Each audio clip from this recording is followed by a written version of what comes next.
They are a group that you don't always think about being on the front lines of helping people with addiction. They're helping people who need mental health resources or a safe place for their families and their kids. Libraries can do all of that under one roof if they have planned for it. Anusha Roy takes a look at how that is playing out in our community. When looking at this boarded up church through the fence in Westwood, I get really excited.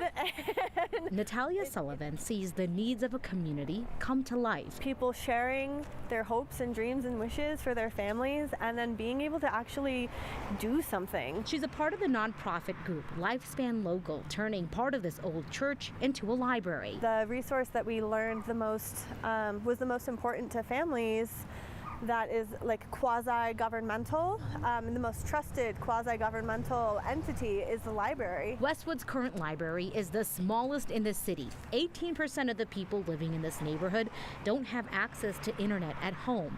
And by building a new and bigger one, programs like their early childhood education program, their New Americas project that really support immigrant and refugee families.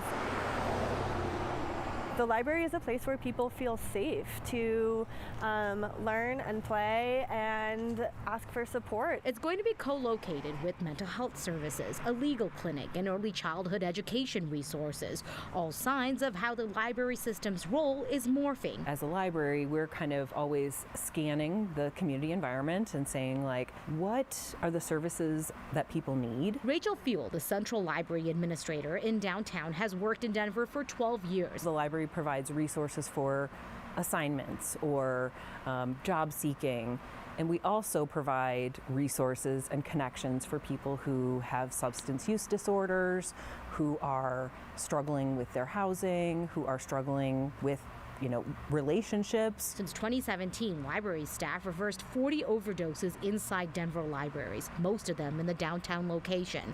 Over the years, they've hired 8 social workers and peer navigators because that's what the staff said they needed. Those are folks who have lived experience, maybe with housing challenges in the past, maybe are refugees, maybe are veterans, but have lived experience in some of the ways that we frequently see customers come in and say, here's what my situation is.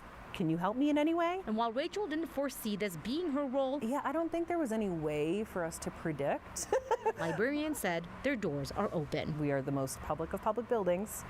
People can walk in anytime we're open with whatever's going on in their life. So the Westwood Library branch, which is in a historically underserved community, is expected to open next year if everything goes as planned. It's going to have early childhood education programs, a teaching kitchen, a community center, all built into that same building, and it's being funded through a bond that voters approved a few years ago. So the money's there. It's just the planning and making sure the construction happens on time. Denver's doing some groundbreaking work here, and it sounds like they're sharing it with a lot of other libraries. Right. I mean, this has been something they've been working on for, the last decade or so, right? And continuously trying to improve it, and now they're having those conversations with other libraries that maybe aren't as far into that process to share what they've learned, what's gone well, what hasn't, and make sure that they also are able to share those resources. Changing roles in a changing world. Anusha Roy, thank you.